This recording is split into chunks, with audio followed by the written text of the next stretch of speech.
Hi hello welcome back to our channel. నేను మీ లక్ష్మీ శ్రీనివాస్. అందరూ మీ cutting table గురించి చెప్పండి మేడం అంటున్నారు. కటింగ్ టేబుల్ వచ్చేసి ఇది మా చిన్న ప్లేస్ కాబట్టి ఇది అడ్జస్ట్ చేసుకుంటున్నాను నేను. కానీ మాస్టర్ కట్ చేయాలంటే ఈ టేబుల్ అయితే సరిపోదు. ఎలా అంటే మనకి విడ్త్ వచ్చేసి ఎంత ఉండాలి, 3 ఫీట్స్ ఉండాలి.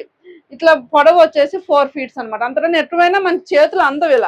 ఇలా పెడితే అందం అనమాట. అవుతున్నాయి కనీసం 3 ఫీట్స్ కన్నా ఎక్కువ ఉంటే బాగుండదు. మాకు లేట్ నేను 2.5 3 దాన్ని నేను కట్ చేయించుకున్నాను అనమాట. అలానే మనకి ఎప్పుడైనా డైరెక్ట్ టేబుల్ మీద దుప్పట్లు లాంటివి వేయకూడదు. ఇది వచ్చేసి కేవలం మనకు కటింగ్ టేబుల్ కోసం దొరుకుతుంది అనమాట. మీటర్న్నర అయితే మన టేబుల్ కి డబల్లో వస్తుంది అనమాట.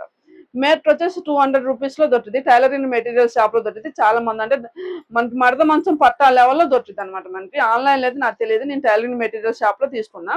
దీన్ని ఏమంటారో దీని అయితే మనకి వాళ్ళ టైలరింగ్ మెటీరియల్ షాప్ పోతే డైరెక్ట్ ఇదే అనేసి అమ్ముతారు అనమాట మనకి టేబుల్. దీనివల్ల ఏంటంటే క్లాత్ జరగదు మనకి. ఎగ్జాంపుల్ ఇప్పుడు ఏదైనా సరే చూడండి, ఒక క్లాత్ ని దీని మీద పెట్టేసి ఇట్లా రోల్ చేస్తే మనకి ఇట్లా అచ్చు అనేది కింద మందం ఉండటం వల్ల అచ్చు క్లియర్ గా పడిద్ది అనమాట. ఏదైనా సరే అచ్చు మార్టిన్ పట్టడానికి కానీ క్లాత్ జరగకుండా ఉండడానికి కానీ సూపర్ గా ఉంటది. ఇది వీధి అయితే మీరు దగ్గరలో అందుబాటులో ఉంటే ఇది తెచ్చుకోవడానికి ట్రై చేయండి.